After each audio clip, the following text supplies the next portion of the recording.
Alguns começaram clandestinamente, se organizando autonomamente para depois intervir nas assembleias das entidades.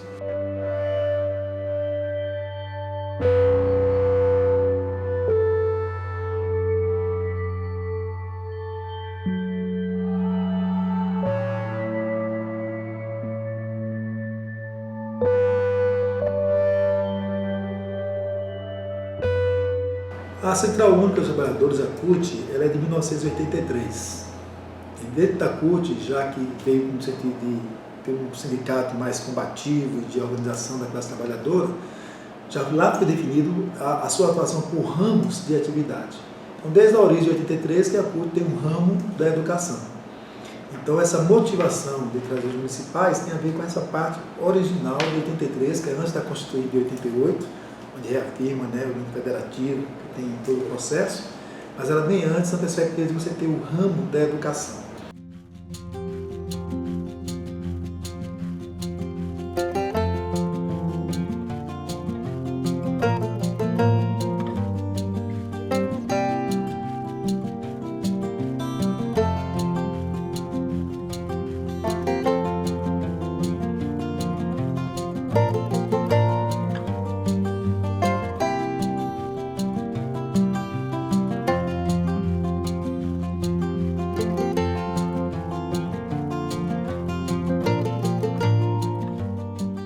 Desde lá, o nosso sonho, a nossa busca é que a gente tenha uma composição que naquela época na CUT era formada por 18 ramos, hoje já tem 19, foi acrescentado mais um, que são os municipais, mas a ideia é que essa construção ocorra nesse processo de mobilização no país, né? Que a gente tenha no ramo da educação toda uma estrutura de mobilização e de ação conjunta, tanto envolvendo o setor público como o setor privado.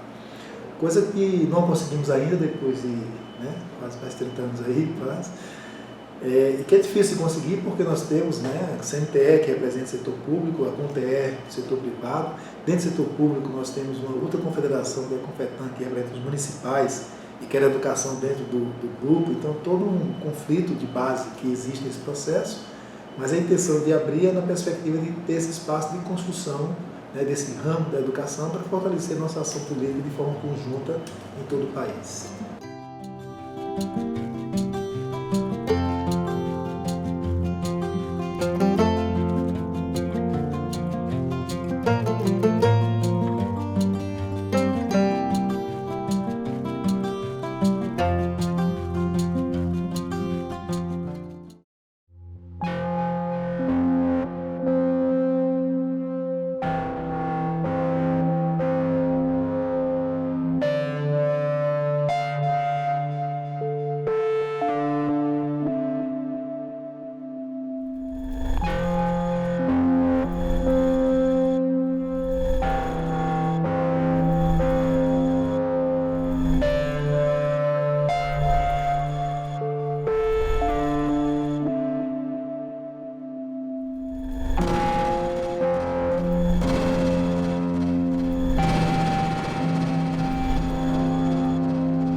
Vamos então situar.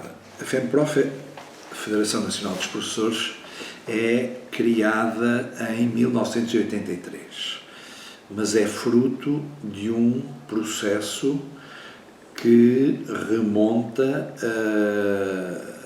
à criação dos sindicatos pós-Revolução de Abril e que tem no centro um processo de divisão sindical que se acentua a partir de 1979. Portanto, a FENPROF representa uma corrente sindical, maioritária ainda hoje, e que esteve na origem dos sindicatos criados com a implantação da democracia e que vêm de um movimento social, os grupos de estudo, que desde o início dos anos 1970 estão na gênese daquilo que são os sindicatos dos professores, criados logo após o movimento militar, isto é, no próprio 29 de Abril, 4 dias depois, e depois aqui em Lisboa, no caso concreto, no dia 2 de maio. E eu digo que é fruto desse movimento porque a criação dos sindicatos dos professores em Portugal, após a Revolução, assentou em alguns princípios. O primeiro, o de serem sindicatos únicos, ou seja, representar desde a educação pré-escolar até ao ensino superior. Representar tanto o público como o privado. As origens da FENPROF e dos sindicatos são origens de um movimento muito amplo de contestação a uma ditadura, onde desde o início as questões da construção de democracia a partir das escolas esteve muito presente. E, portanto, e depois acentuado por uma ligação que ainda se mantém, embora mais ténue, entre a parte da ação de movimento social com a parte mais progressista da academia,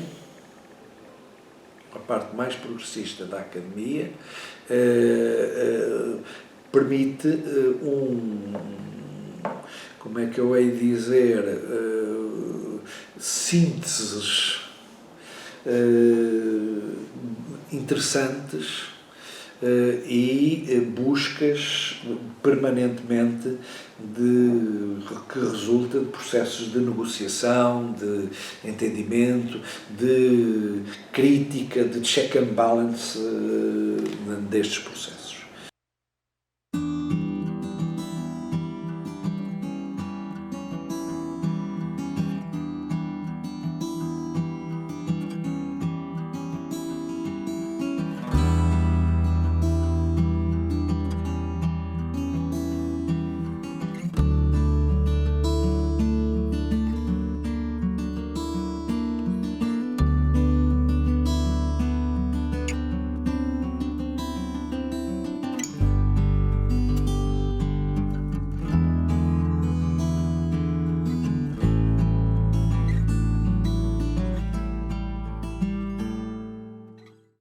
Ela já é uma confederação de trabalhadores em educação.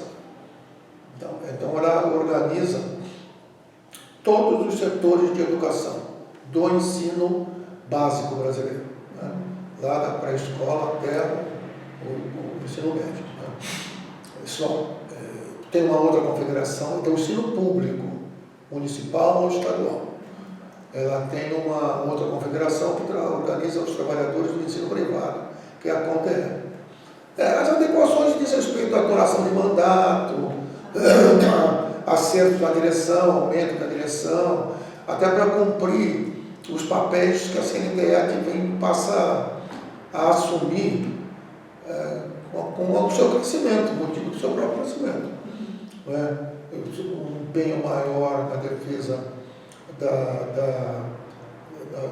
do trabalho com os funcionários, a busca incessante pela construção de planos de carreira, do piso salarial, que é uma luta que vem de muitos anos. Mas a CNTE considera o seguinte: na base, o professor se filia no sindicato que ele quiser, a Convenção 87 da OIT, liberdade e autonomia. Se ele quiser se filiar, ele é professor de creche, de pré-escola, seja do ensino médio, quiser se filiar no sindicato de servidores geral do serviço público, o problema é dele. Agora, se ele está afiliado, se existe um sindicato de trabalhadores de educação e ele se filia a esse sindicato, evidentemente que se existe, é porque já se filiar. Esse sindicato, ele é um sindicato do ramo da educação, porque ele é só de educação.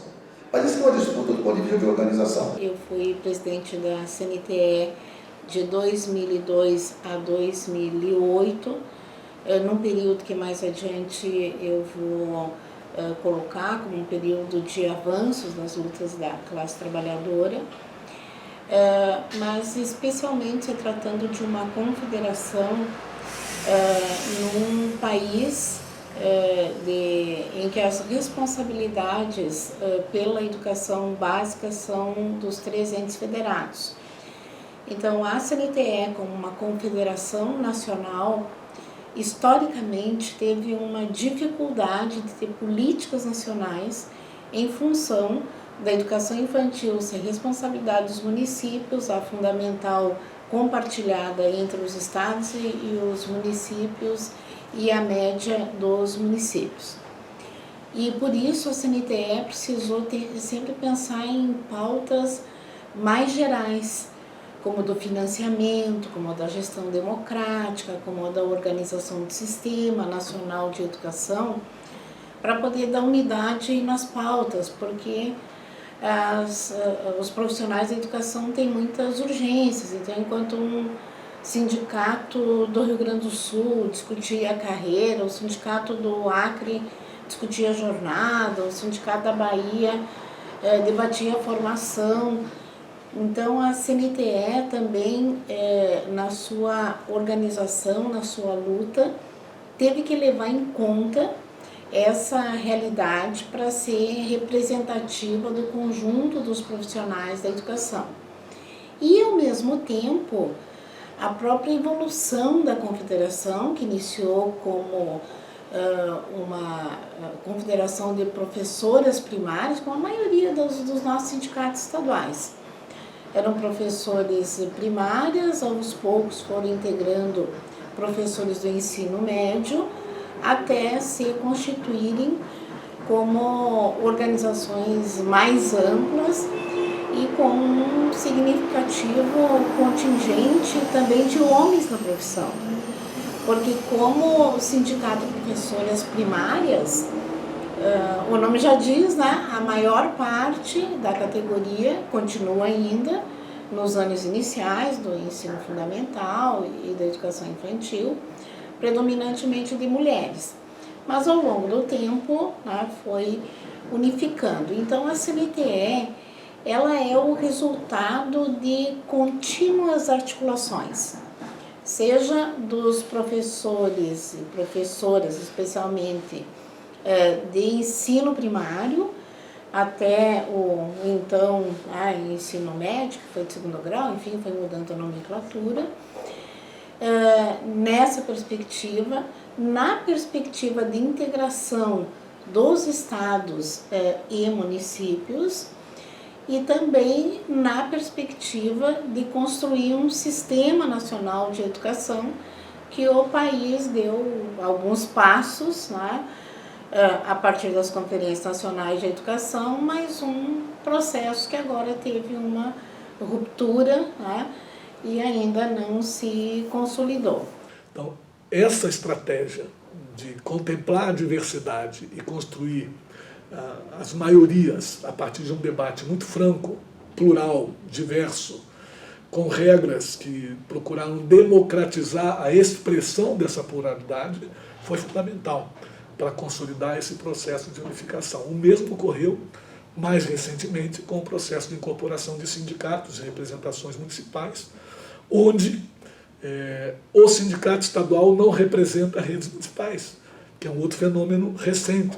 Esse começou a ser debatido na última das minhas gestões, das 3, e prosseguiu depois com a Jussara e com o Roberto Leão, alcançando hoje uma diversidade de representação sindical na CNTE, que também alcança diretamente representações de sindicatos municipais, o que não é um fenômeno sem tensões internas. Aí alteramos o estatuto para poder absorver também sindicatos municipais, com limites, né, porque temos um critério estabelecido que tem que ter no mínimo 500 sócios, para poder ser um dos critérios para a filiação à CNTE.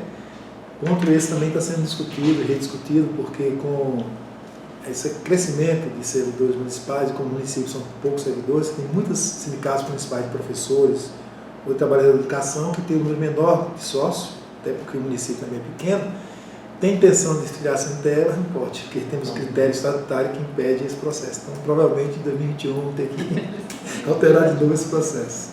Antes do Congresso, que agora acontece a cada 4 anos, ainda temos as plenárias intercongressuais, né, para poder também averiguar aqui o que é que deliberou o Congresso, daqui a 2 anos, como é que as deliberações foram encaminhadas, o que precisa ser melhorado, o que precisa ser reforçado. Então, são as ações que tratam mais do processo de formação também, para poder ajudar nessa luta direta, que é defender os indicadores da valorização, né? A formação inicial, a formação continuada, o piso, que é a remuneração, a carreira, as condições de trabalho e a gestão democrática, né? que faz parte da nossa luta permanente.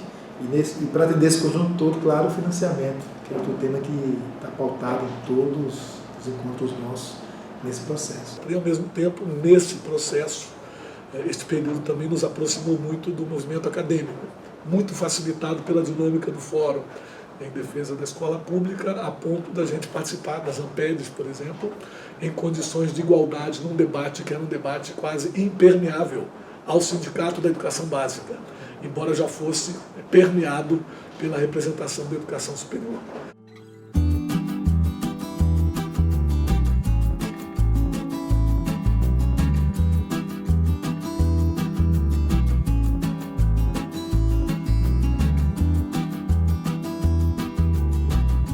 Eu penso que há uma característica da FENPROF que a distingue, ou não é idêntica a muitas outras organizações do mesmo género.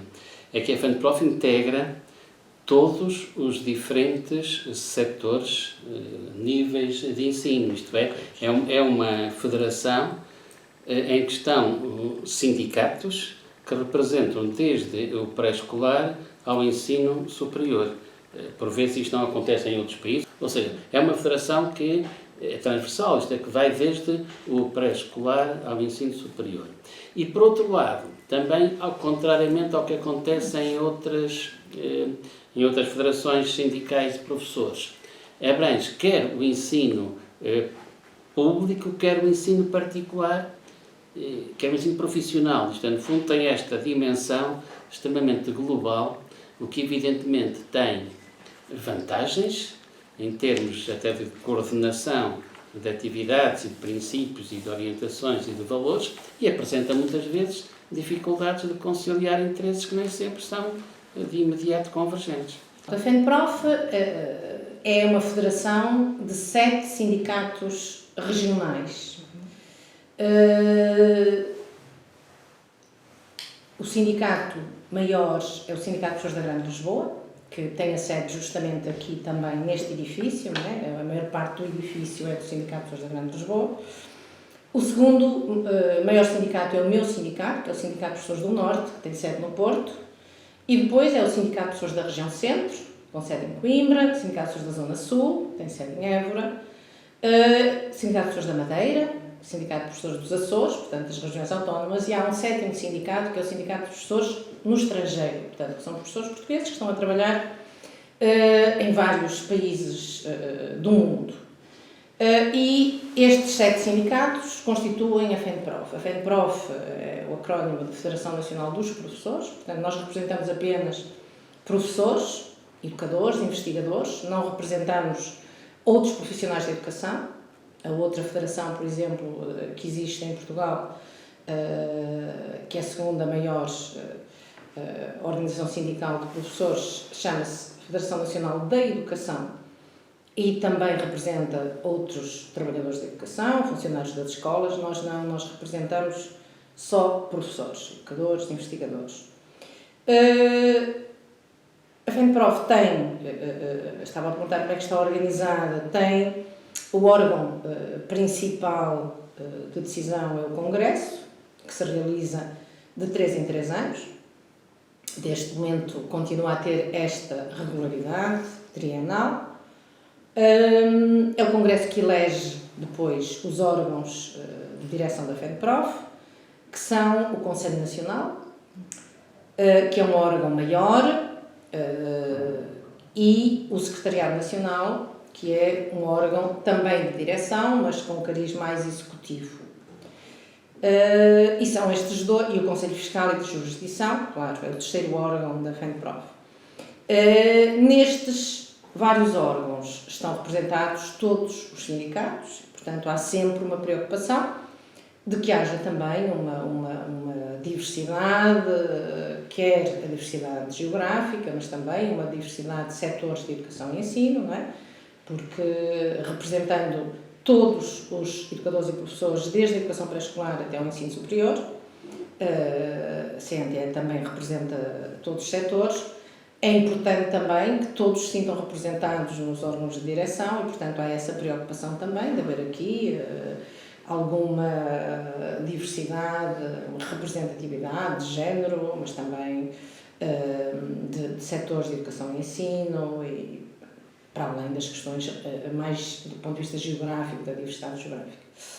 E é a FENPROF.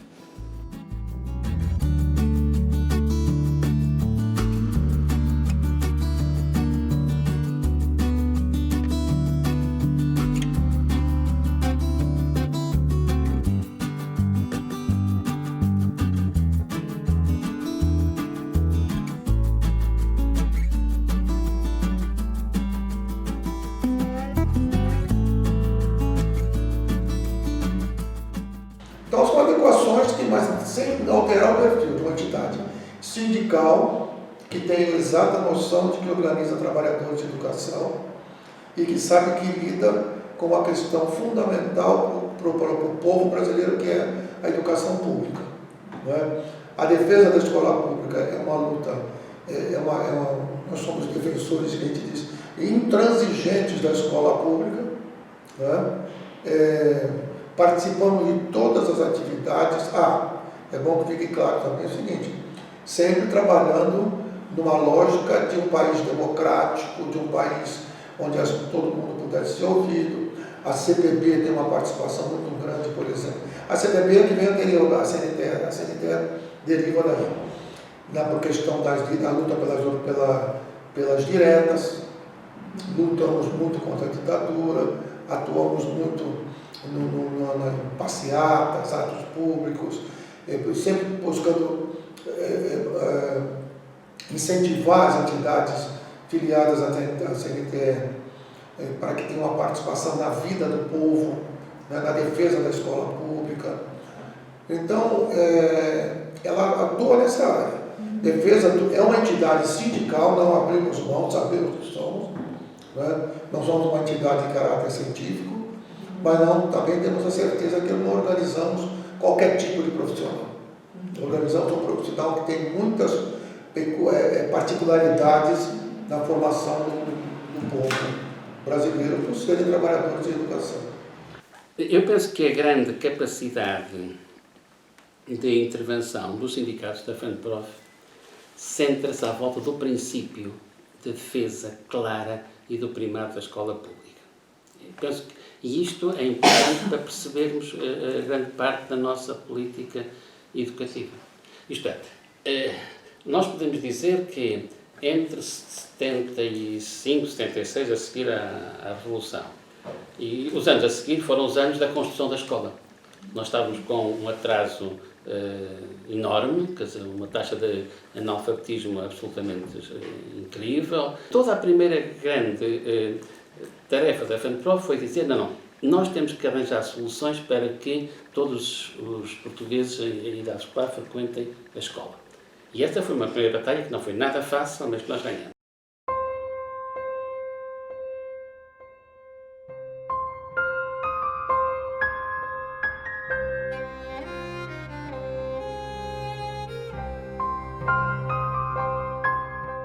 Não foi pacífico também.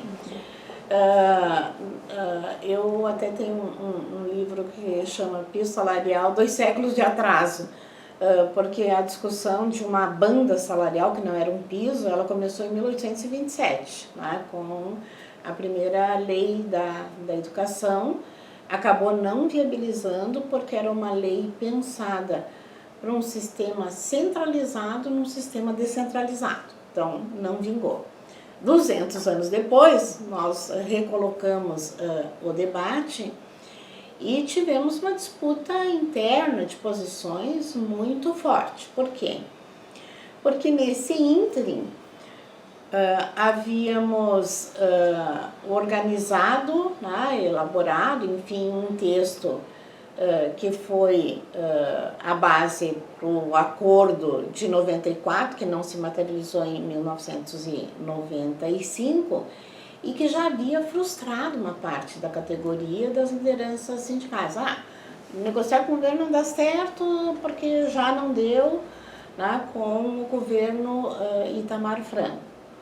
Por outro lado, havia também a ideia de um piso de um valor mais elevado baseado em indicativos do Diese. E quando percebemos que era possível negociar, nós pensamos, vamos negociar valorizando o piso, mas dentro de uma realidade. Aí nós formamos um grupo de trabalho para ver qual era a média praticada pelos estados e pelos municípios, e essa média era muito baixa, muito baixa. Como é que nós poderíamos ir para uma negociação rebaixada? Ficamos vários meses nesse impasse, estudando, fazendo levantamento, sentando com o Ministério da Educação, sentando com os secretários estaduais, com os secretários municipais. E aí, no final, quando o presidente Lula deu o sinal verde para mandar o projeto, nós não tínhamos um valor ainda. Nós tínhamos um, o Ministério tinha outro, os secretários estaduais tinham outro e os municipais outro. Os mecanismos de promoção, por exemplo, diferem de um para outro. Então, o trabalho que a CNTE tem primeiro, é uma coisa maluca, porque você tem que lidar com essas diferenças e buscar aquilo que unifica o movimento. Por exemplo, a luta pelo piso foi uma luta que unifica o movimento todo, ou seja, nós todos queríamos no Brasil inteiro que os professores, aliás, nós reivindicamos para os trabalhadores, tivéssemos um piso mínimo, abaixo do qual não, e vinculado à carreira e vinculado à jornada de trabalho, abaixo do qual ninguém poderia receber. Porque e ainda hoje existe, ainda hoje tem muito estado que não paga, não compra lei.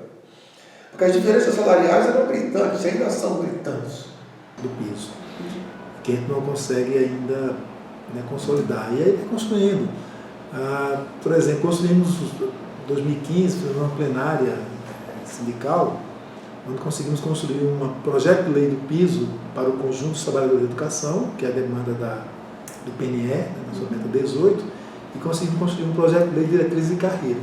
Então, ter essa lei nacional ajuda nesse trabalho. Então, termina tendo essa pauta comum de todas as entidades brigando por essa lei geral. Depois a gente vai brigar no específico, em cada estado, em cada município. Mas a gente vai do céu ao inferno em momentos, em segundos.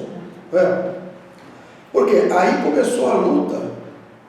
Por exemplo, no dia seguinte à assinatura da lei do piso, interpuseram uma ação direta de inconstitucionalidade do Congresso Nacional, considerando que o piso era inconstitucional.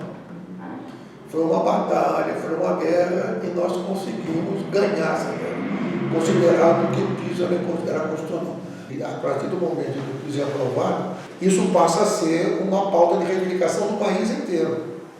Então, todos os municípios de todos os estados, eles estão subordinados à lei do piso e têm que cumprir a lei do piso. Agora, é um processo, por quê? Porque o prefeito diz que não tem condições, que vai quebrar. A Confederação Nacional dos Municípios, por exemplo, é uma grande adversária nossa nessa questão. Porque diz que vai quebrar, porque diz que não pode, porque diz que não tem condições, porque diz, enfim, um monte de coisa para não cumprir a lei.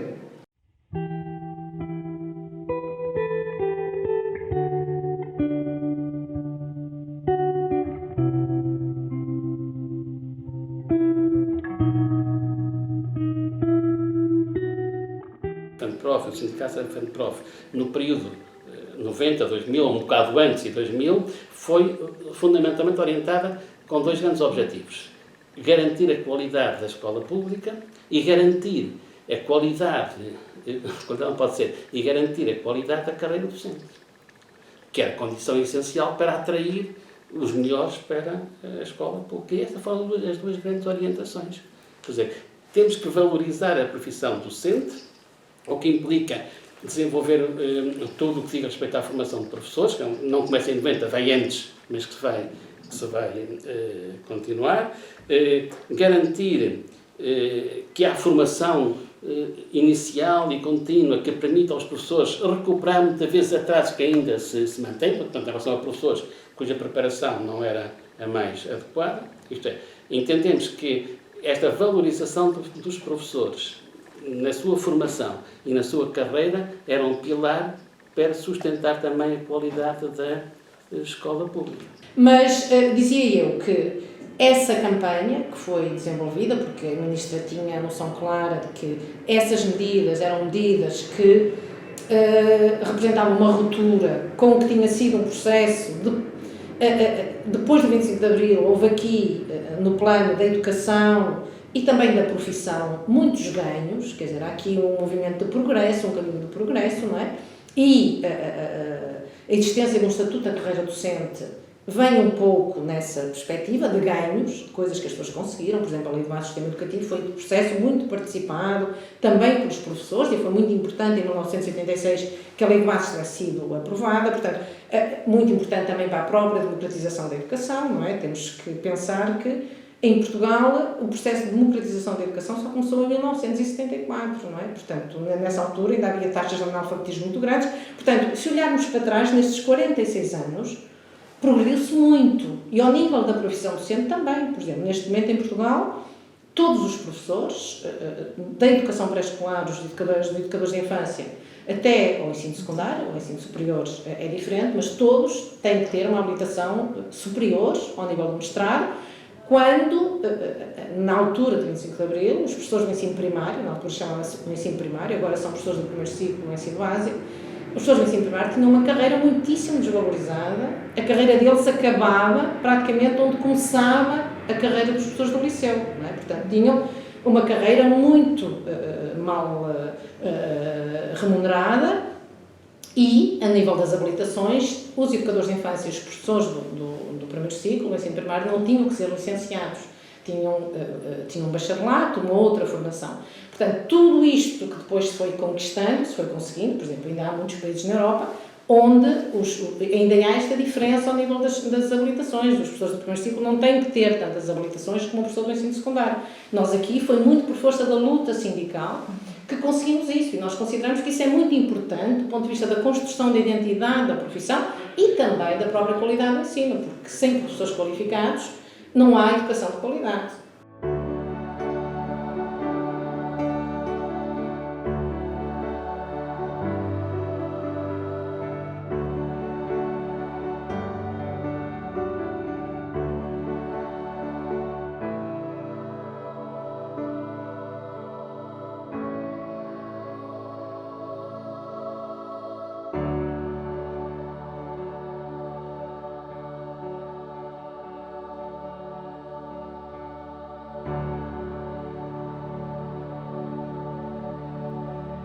Como coincidiu com a etapa de debate do Fundef, da sua institucionalidade e da LDB, essas duas pautas foram inicialmente muito fundamentais, mas em torno delas a jornada, o piso e a carreira, que até hoje não são suficientemente resolvidas, mas que tiveram um salto com o Fundef, no sentido da sua viabilidade, de estar presente, a reserva de recursos para garantir o pagamento em folha de salário, o debate em torno da composição da jornada de trabalho com hora de atividade, que só veio ser reconhecido depois no Fundeb, embora estivesse na regulamentação do Fundef, não era cumprida. A identidade profissional e a profissionalização dos funcionários da educação, pauta presente ainda. E o tema do financiamento, quando passou a se discutir percentual do produto interno bruto para garantir a vinculação entre plano e financiamento, a consideração de que plano de educação não pode ser uma disposição transitória da LDB.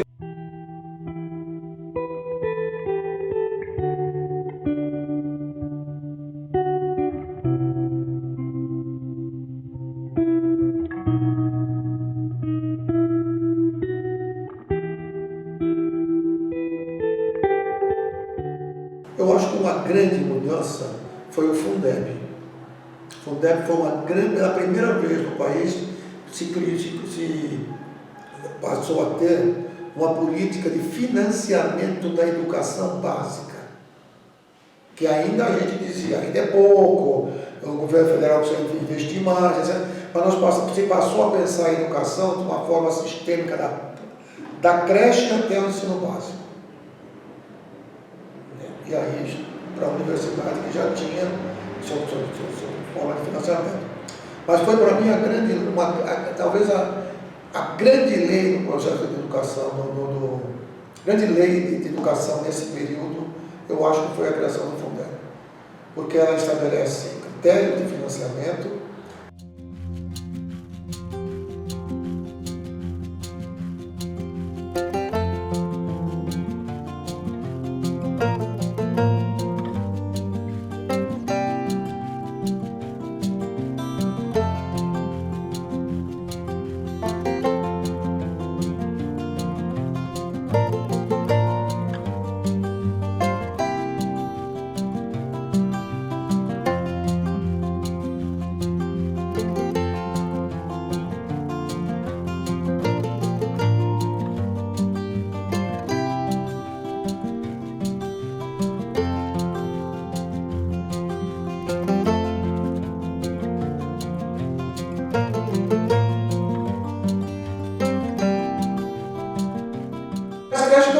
Não tinha um financiamento assim.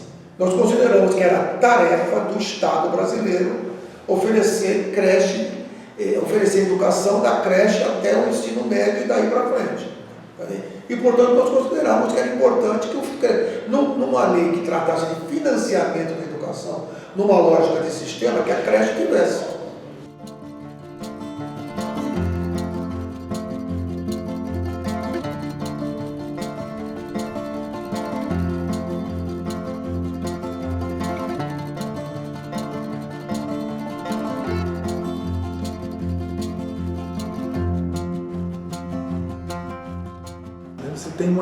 Nós conquistamos a lei do PNE, que todos os municípios de estado teriam que ter uma lei de gestão democrática 2 anos depois. Né?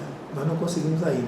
Então, se tivesse a vontade política de fazer uma lei de gestão democrática, você estimulasse a participação, isso ajuda também no processo de mobilização do sindicato pelos seus direitos. Então, essa participação que, claro, é tempo para o sindicato buscar isso cada vez mais, não depende só dele. Depende de um conjunto de fatores que é importante nesse processo.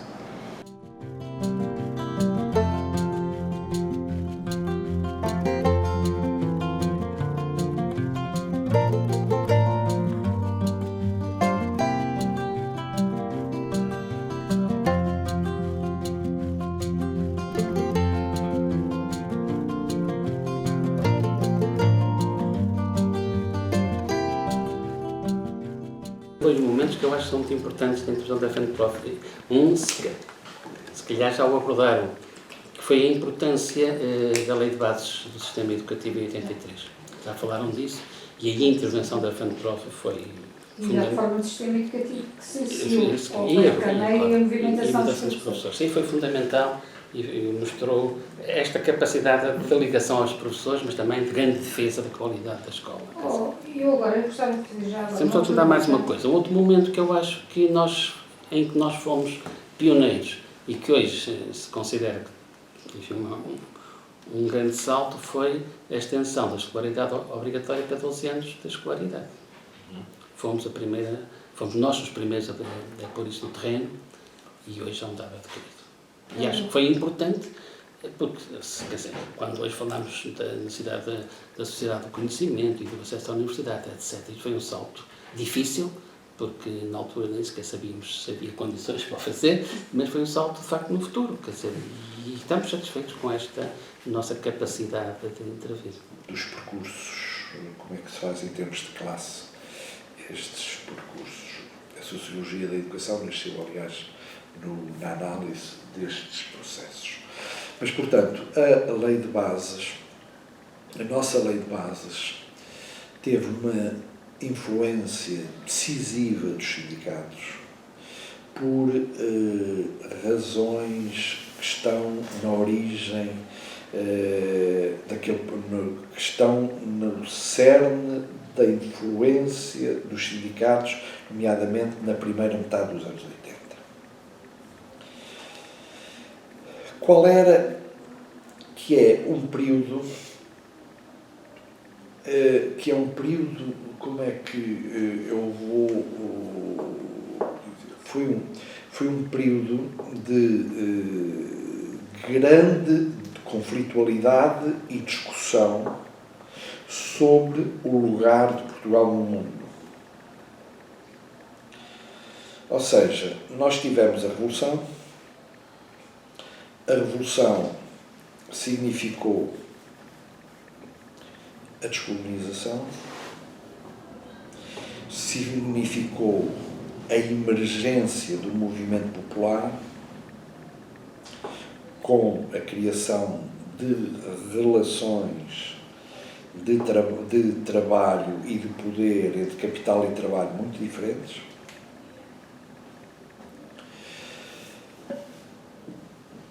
que foram interrompidas com a publicação da Constituição da República, que consagrou uma série de questões, mas deu uma correlação de forças completamente diferente e com uma presença muito pequena, do ponto de vista institucional e político, do Partido Comunista. Uma representação parlamentar, no máximo 18%, na altura, que é a melhor votação que o Partido Comunista tem uma grande influência social, mas tem uma representação política distinta.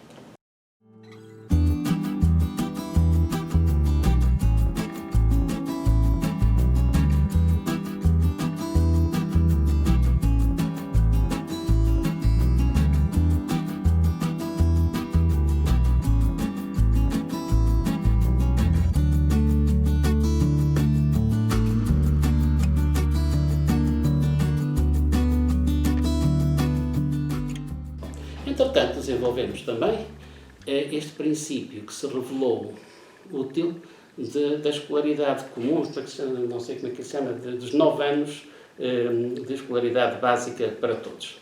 O que implicou também um grande esforço. Escola obrigatória. O que implicou um grande esforço de rever conteúdos, rever programas, rever metodologias, e acho que no balanço que fazemos é que mereceu a pena. Isto é, nós hoje, com imensas dificuldades que temos, o nosso sistema de ensino recuperou, e eu acho que está ao nível de resto estudos que, enfim, possam valer eles, que tenhamos sobre eles a opinião que tivermos. Os estudos hoje que comparam em Portugal com os países europeus colocam-nos na média, claramente, da situação. Isto é, eu acho que se há afirmação que pode ser feita, é que os sindicatos da FENPROF foram os grandes responsáveis por esta recuperação verdadeiramente espetacular que conseguimos fazer, partindo de uma situação miserável para uma situação que hoje se confronta com, não digo o melhor, mas pelo menos com a média, claramente com a média do que é a Europa. Do ponto de vista de quais são as profissões que merecem mais confiança, os professores estão quase sempre no topo. Creio que na última até em segundo lugar, quer dizer, muito à frente dos políticos e de outras profissões, que são também, evidentemente, importantes. Mas dizia eu que essa campanha que foi desenvolvida, porque a Ministra tinha a noção clara de que essas medidas eram medidas que representavam uma ruptura com o que tinha sido um processo depois do 25 de Abril, houve aqui, no plano da educação e também da profissão, muitos ganhos, quer dizer, há aqui um movimento de progresso, um caminho de progresso, não é? E a existência de um estatuto da carreira docente vem um pouco nessa perspectiva de ganhos, de coisas que as pessoas conseguiram. Por exemplo, a Lei de Base do Sistema Educativo foi um processo muito participado, também pelos professores, e foi muito importante em 1986 que a Lei de Base tivesse sido aprovada, portanto, muito importante também para a própria democratização da educação, não é? Temos que pensar que em Portugal, o processo de democratização da educação só começou em 1974, não é? Portanto, nessa altura ainda havia taxas de analfabetismo muito grandes. Portanto, se olharmos para trás, nestes 46 anos, progrediu-se muito. E ao nível da profissão docente também. Por exemplo, neste momento em Portugal, todos os professores, da educação pré-escolar, dos educadores de infância, até ao ensino secundário, ao ensino superior é diferente, mas todos têm que ter uma habilitação superior ao nível do mestrado, quando, na altura do 25 de Abril, os professores do ensino primário, na altura chamava-se o ensino primário, agora são professores do primeiro ciclo no ensino básico, os professores do ensino primário tinham uma carreira muitíssimo desvalorizada, a carreira deles acabava praticamente onde começava a carreira dos professores do liceu.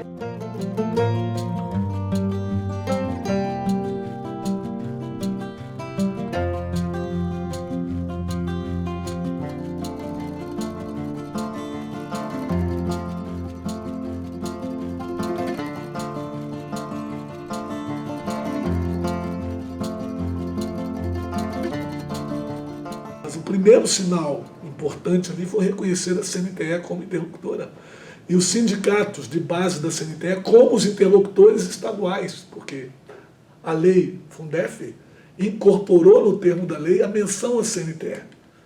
E houve um debate naquele tempo sobre a impessoalidade da lei, porque a CNTE tem personalidade jurídica reconhecida, porque ela passa a ser reconhecida ali. Vamos lembrar que a LDB é posterior, e além da LDB é contemporânea, né, o Fundef, mas a emenda constitucional é um pouquinho anterior, e o Conselho Nacional de Educação não tinha nossa representação. Então temos um período de afirmação de uma interlocução nacional mediada por uma entidade sindical jamais reconhecida no período anterior. Então, esta afirmação da Confederação Nacional de Trabalhadores de Educação, que se fortalece no processo constituinte, nas alianças formadas em torno do Fórum e suas mediações com as estruturas, sobretudo do Congresso Nacional, em particular da Câmara dos Deputados, e coincide na Constituinte com a ascensão de alguns interlocutores importantes que advêm do movimento sindical de educação. Fundeb nós fizemos uma discussão muito forte com os ministros da Fazenda para que incluísse as creches, por exemplo. Foi uma briga muito grande para que a gente conseguisse colocar, em vez de o governo federal complementará até 10%, que era o que tinha, né? Nós conseguimos que fosse no mínimo 10%, que também ficou terminando por enquanto, continuou os 10%, se complementa. Mas foi uma grande mobilização. Aí sim, tivemos grandes debates na questão do financiamento do Fundeb, a questão do Fundeb é uma lei de financiamento, mas para a inclusão das creches, por exemplo. As primeiras propostas não incluíam a creche, e nós considerávamos que era importante. Aí houve mobilização, sim, fizemos atividades em Brasília, junto com a campanha nacional pelo direito à educação, por exemplo, que teve um papel importante nisso aí também, no processo de convencimento de deputados, de senadores.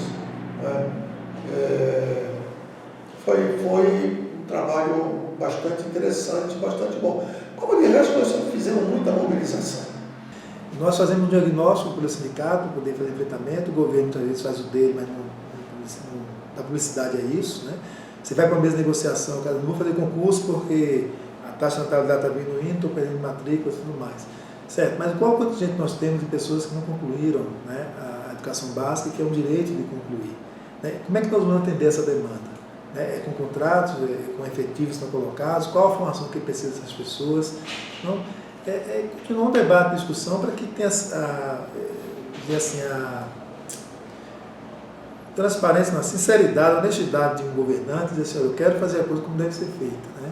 Agora que sai entendendo que não dá para fazer naquele período que ele está ali, mas assim, como a gente vai construir esse processo? Então, pautas, né, que foram só concretizadas quando esses dirigentes ocuparam o espaço de poder e puderam internamente fazer a disputa e ganhar na política, né, essa ação, que faz a diferença. Você pegar a LDB de 96 e ver lá que todos os trabalhadores que não são do magistério sumiram, não existe. Né? E a gente sabe a importância do porteiro, da merendeira, para poder fazer a informação. 96. Quando é que passa o reconhecimento? Em 2009. Aí de novo com o quê? Com um projeto de lei de uma senadora lá de Rondônia que foi funcionária da escola. Foi dirigente da CNTE, funcionária da escola. Então, sentia na pele essa visibilidade né? E teve que estar eleita como senadora para poder fazer um projeto de lei, uma política que reconhecesse como profissionais da educação essas pessoas que estão no espaço da escola. Então essa ação sindical é diretamente ligada, né, a esse processo, que tem que estar acompanhada com as outras políticas que precisam de atuar. Você pegar a própria lei, todos os planos de educação, está lá na lei do plano, que o plano plurianual, a lei de diretiva orçamentária, a LOA, tem que ter vinculado recursos para garantir a implementação do plano. Então, além da preocupação direta do sindicato com as políticas educacionais para ser executadas, tem que se preocupar também com as políticas financeiras, orçamentárias, né, do Estado.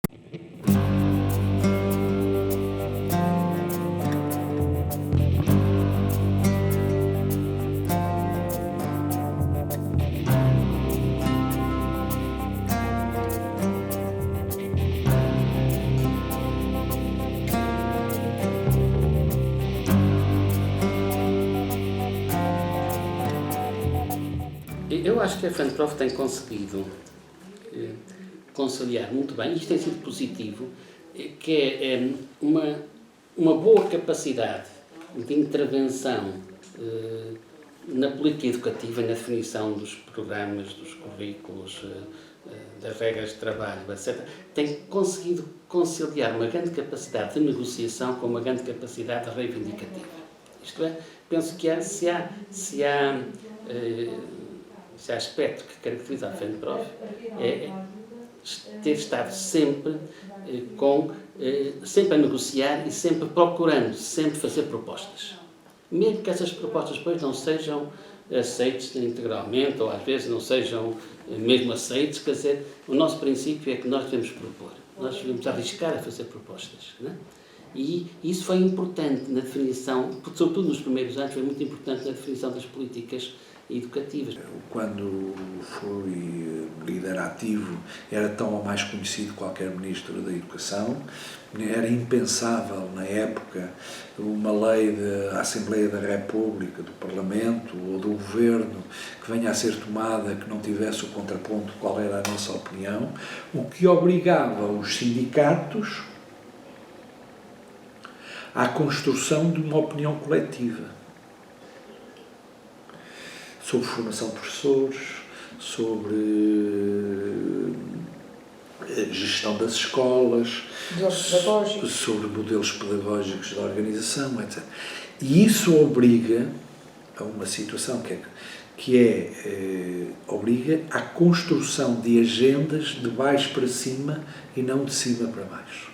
E aí os sindicatos, pode-se dizer em geral, pelo menos até os anos 2000, que desempenharam, os sindicatos da FENPROF, desempenharam um papel progressista e levando mesmo atrás os próprios partidos de esquerda. Desde há muito que os partidos de esquerda, em geral, não têm políticas de educação próprias e vão buscar, sobretudo, ao movimento sindical muita da sua posição política. Isso é sempre o Ministério da Educação. Não quer dizer que não complementemos a nossa intervenção com a Assembleia da República, partidos políticos, dependendo dos momentos, porque, por exemplo, sempre que há eleições, nós tentamos, eleições legislativas, tentamos promover dentro ou junto dos partidos, por exemplo, qual é a posição deles relativamente àquilo que estamos a reivindicar ou então qualquer circunstância, por exemplo, aquilo que estamos atualmente, está na ordem do dia, que é o apagar sensivelmente quase 10 anos de tempo de serviço dos professores e não ser contabilizado para efeitos da sua carreira, naturalmente que nós promovemos pressão, podemos chamar assim, pressão junto da Assembleia da República dos partidos políticos, até que eles aprovaram até uma resolução e aprovaram, em termos do próprio Orçamento de Estado, regulamentos, normas que permitem dar resposta àquilo que nós temos. Mas esta prática permite-nos, e não só esta, de estarmos nas escolas, mas é o utilizarmos, fazermos reuniões sindicais constantemente, estarmos nas escolas, fazermos plenários, levar que aquilo que está a discutir, aquilo que estamos a reivindicar, querermos validar as nossas propostas também com a opinião dos professores, e que é isto que temos e que temos sempre levado, e por isso as pessoas reconhecem que as propostas da FENPROF é sempre na salvaguarda dos seus interesses enquanto professores, mas também na melhoria deste princípio da qualidade da escola pública. Este é o princípio fundamental que nos tem orientado, se tem pautado e que todo o trabalho que fazemos é sempre feito desta forma, validado pelos professores, para que depois nós podemos se sentir respaldados para o apresentar perante a tutela e, naturalmente, às vezes também procuramos.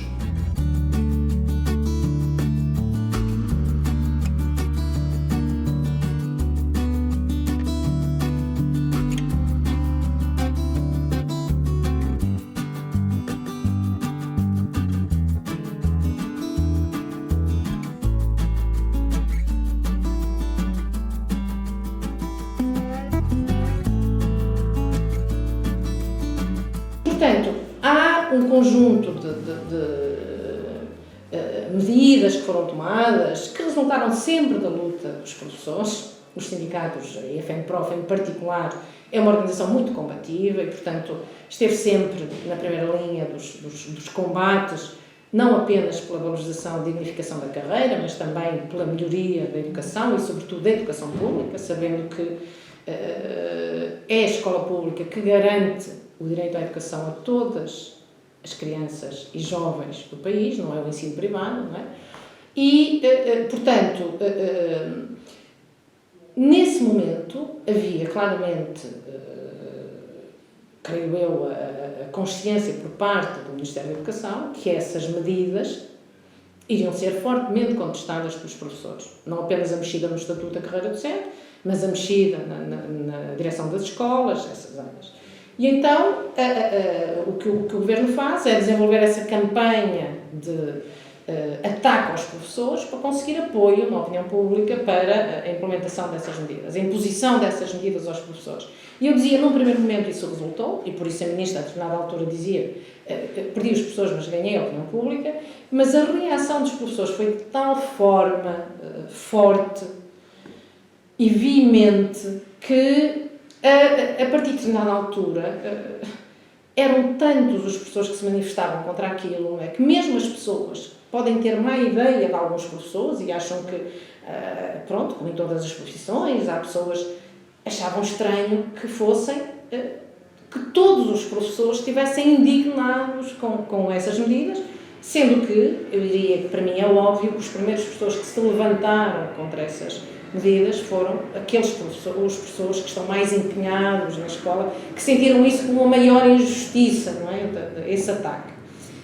E nós tivemos, por exemplo, manifestações nessa altura, manifestações de professores, como, eu não sei se em algum país isso terá acontecido, nós tivemos uma manifestação de professores em Lisboa que reuniu aqui 120 mil professores, 120 mil professores seriam, na altura, 80 e tal por cento da totalidade dos professores. Portugal, infelizmente, creio que não, porque não há valorização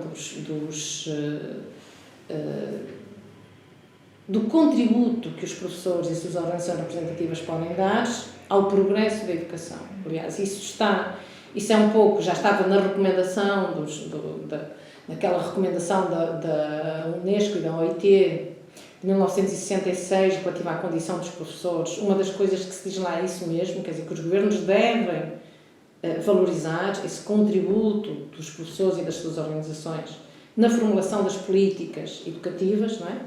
E o que se constata em Portugal é que, de uma forma geral, os governos valorizam pouco o contributo dos sindicatos, mesmo em questões estritamente socioprofissionais, porque a FNPROF, por exemplo, sempre defendeu como princípio que tudo o que diz respeito às escolas e aos alunos diz respeito aos professores, e por isso é que a FNPROF existe a chamada não apenas para discutir os concursos dos professores ou os vencimentos, mas quer ser chamada para discutir a administração do sistema educativo e das escolas. Eu dei esse exemplo há pouco. A FNPROF tem propostas sobre a descentralização da administração educativa, que competências devem ir para cada um dos níveis da administração educativa, quem é que deve assumir essas competências, que composição é que devem ter esses órgãos, e afirma que devem ser órgãos democraticamente legitimados, com adequada representação escolar e comunitária, enfim, Estou a dizer a questão da administração e gestão das escolas, mas podia ser a área da formação de professores, podia ser a área do currículo, da avaliação do currículo. Portanto, nós dizemos os sindicatos de professores devem ser chamados também para se pronunciar sobre as políticas educativas e poder dar um contributo para a definição dessas políticas. E para a definição aliás, para a definição, para o desenvolvimento e para a avaliação das políticas, que é outra coisa que não se faz como se devia fazer, não é? Que são processos de avaliação dignos desse nome, que permitissem corrigir o que não resultou e potenciar aquilo que resultou. Não se faz isso, cada ministro chega, faz a sua reforma, porque tem que ficar na história com o ministro que fez uma série de alterações. Um dos maiores problemas que as pessoas sentem, aliás, vários estudos mostram isso, que um dos principais problemas é justamente estas sucessivas mudanças de política educativa, quer dizer, as pessoas estão sempre a ser chamadas a implementar coisas diferentes, em cuja preparação não participaram, não é? E nós temos dito isso muitas vezes, infelizmente sem nenhum efeito prático, que não há reformas que se consigam sem o apoio dos professores ou impondo soluções a que os professores não revêem, não é? Mas infelizmente isto não tem tido grandes efeitos práticos.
Os anos 2000 é o fim do guterrismo, daquele de crescer, e depois vem a crise económica, se vocês olharem.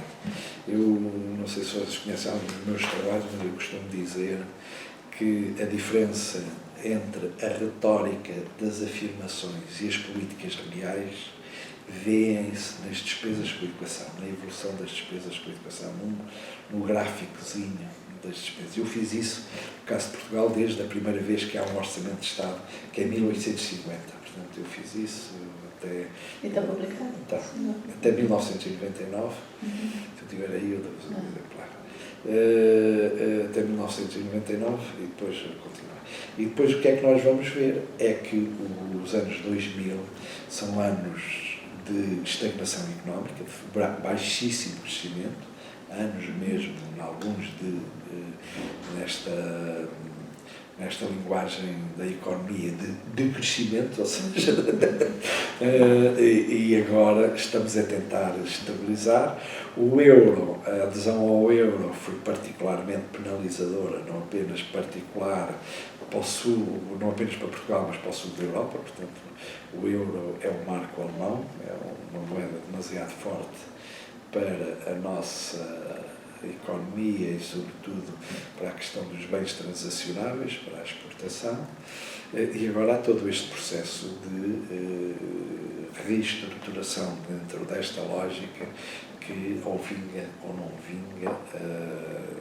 Mas depois do ano 2000, as despesas com a educação, e colocam-se todas estas contradições, associadas a outras questões, do ponto de vista sindical, dão excelentes trabalhos empíricos, que é uma queda demográfica imensa, uma constante diminuição do número de professores, uma constante diminuição do número de estudantes e de uma característica atual que é dominante, um corpo docente básico e universitário extremamente envelhecido e não renovado. Vocês hoje se forem às escolas têm uma média de idade de 50 para cima. Se forem às universidades não há praticamente professores novos. E eu penso que esse é um dos problemas do movimento sindical dos professores, e penso que não é só dos professores. É que neste momento, quer dizer, nós olhamos para a CGTP e para a UGT, e qual é neste momento a grande guerra? É tentar defender a contratação coletiva. Não é arrancar coisas novas, é dizer, não nos tirem, não deixamos que nos tirem, pelo menos tentamos resistir, aquilo que para nós são aspectos muito importantes. E estes aspectos não significam, volto a repetir, momentos de crescimento e de intervenção sindical, são momentos de defesa, de resistência.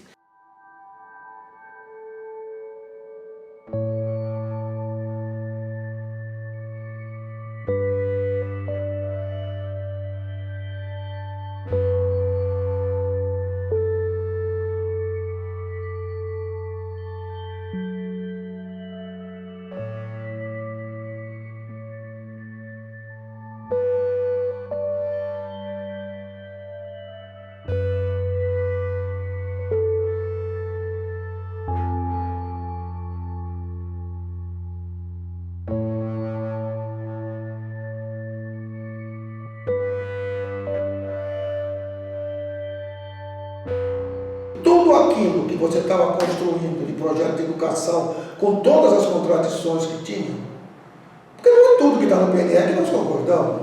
A lei do piso não é exatamente aquilo que nós queríamos, tá certo? O Fundeb também não é o que a gente queria melhorar, que o Fundeb fosse mais. Não é? O PNE é um esforço, é um acordo. E para você ter uma ideia, ele foi votado por unanimidade. Então, uma coisa que foi votada por unanimidade é resultado de um grande acordo. E um grande acordo, você sabe que você sente muito para lá e para cá. Mais para lá, né? Agora, o problema é o seguinte: quando nós vimos o governo, o tensionamento, depois, por exemplo, foi logo depois nós ocupamos o MEC. Fizemos uma ocupação no MEC de um dia. Né? Começamos a ver desmoronar todo um projeto, que eu repito, com as contradições, a gente sentia que é um projeto que avançava da construção de uma educação de qualidade, com participação efetiva dos diversos atores da educação, tá certo?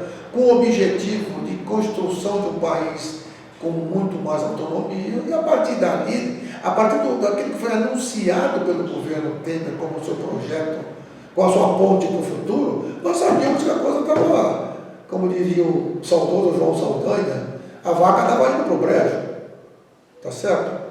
E que a gente tinha que fazer todos os enfrentamentos possíveis, continuar fazendo, mas que a gente sabia que era uma luta muito dura. No Congresso de 2017, da CNTE, em janeiro de 2017, nós já vimos, porque é uma coisa, um parênteses, a educação é talvez o setor mais mobilizado de trabalhadores desse país. Porque está sempre uma mobilização, fazendo greve, fazendo paralisação, fazendo no ano inteiro. Né? E nós conseguimos, no Congresso de 2017, construir todo um calendário que levou à greve nacional geral que teve em 2017 em maio. Né? Foi tudo puxado pela educação. E o setor que mais para das grandes greves que são chamadas pelas centrais sindicais é a educação.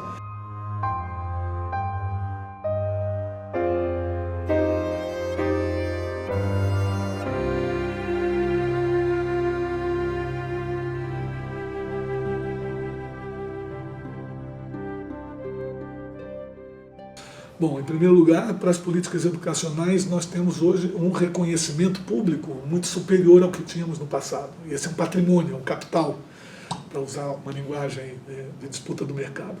Um capital importante. Nós hoje temos interlocuções respeitadas, inclusive no mundo empresarial, pela qualidade, pelo conteúdo e pela argumentação com que isso é desenvolvido, a ponto de absorver em nosso glossário, dando outros significados, né?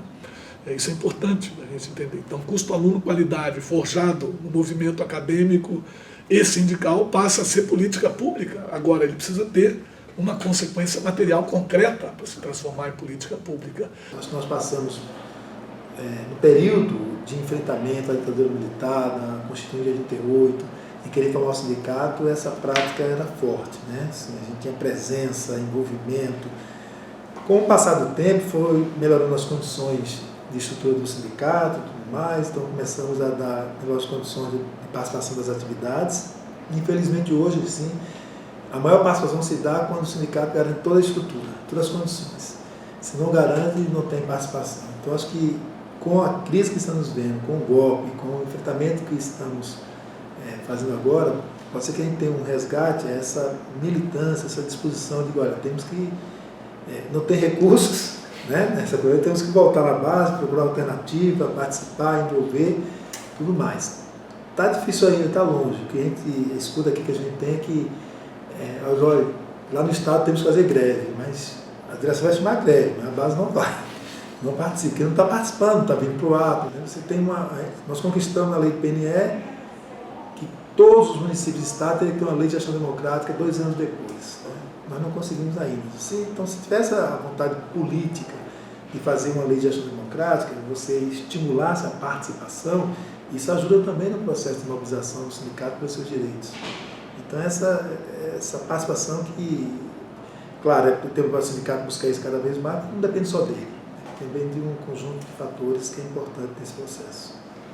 Esse é o grande desafio, assim, enfrentar isso, mostrar para a população que tem a maioria do voto lá de agora, seu voto está ajudando a fazer isso. Se você dá um voto aqui por achar que aquele é rico e ele é melhor, não vai dar um pobre que ele vai roubar, né? Então o outro tem muito roubando mais ainda, não roubando, né? Ou se não tem capacidade, a gente já mostrou aqui, o cara mesmo sem uma formação universitária, uma formação sindical, teve capacidade de fazer algo diferente. Então, esse desafio que está posto para a gente que nos angustia muito, assim, de fazer.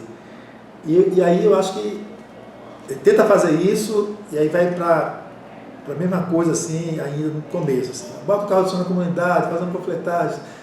A gente tem que ir mais além, assim, não é só captar carro de som, não é só panfletagem, acho que a gente tem que... Aí que vem, terá que inventar a roda, né? Resgatar os pontos de cultura, estar mais presente lá dentro, não ser uma coisa só de lá, da mensagem sai, mas estar lá dentro, a semana subir uma coisa, complementar no outro dia. Então ter esse trabalho de base bem forte, né, como desafio nosso, mas nessa perspectiva, de mostrar que é uma brutal concentração de renda, quem faz isso é quem está, infelizmente, poderoso como maioria, né? O outro aspecto é a violência que se anuncia contra a organização sindical.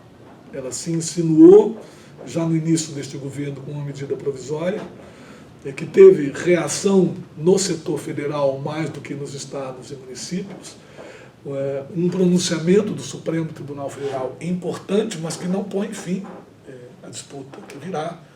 A reforma trabalhista, a reforma tributária, a reforma da Previdência impactará as novas formas de representação sindical e trabalhista, porque impactará as novas formas de contratação também, de regulação do trabalho. Então, nós estamos mediante ameaças de restrição de direitos e o sindicato com uma nova geração que não participou da constituição conceitual e estrutural dessas condições de exercício que nós temos hoje. O jovem professor procure o sindicato, procure se organizar, até para ser contra. Mas é importante que ele saiba por que ele está sendo, que ele tenha muita convicção, não é ter convicção, ele precisa ter argumentos sólidos, consistentes, porque ele é contra alguma coisa. Eu acho que o professor não pode perder essa postura crítica, porque é papel fundamental dele conseguir trabalhar na perspectiva de que os alunos sejam capazes de se situar no mundo, para mudar. O sindicato muitas vezes é entendido como alguém que presta um serviço quando eu preciso. Quer dizer, e isto e mesmo em termos da compreensão da qualidade da escola pública, nós acho que, bem, nós dizemos isto com um certo orgulho, a escola pública é a nossa criação, aqui em Portugal é o nosso menino, quer dizer, nós criamos. E eu acho que esta malta mais nova não tem noção disso. Isto é, a defesa da escola pública não é assumida como uma defesa de algo que foi criado por eles.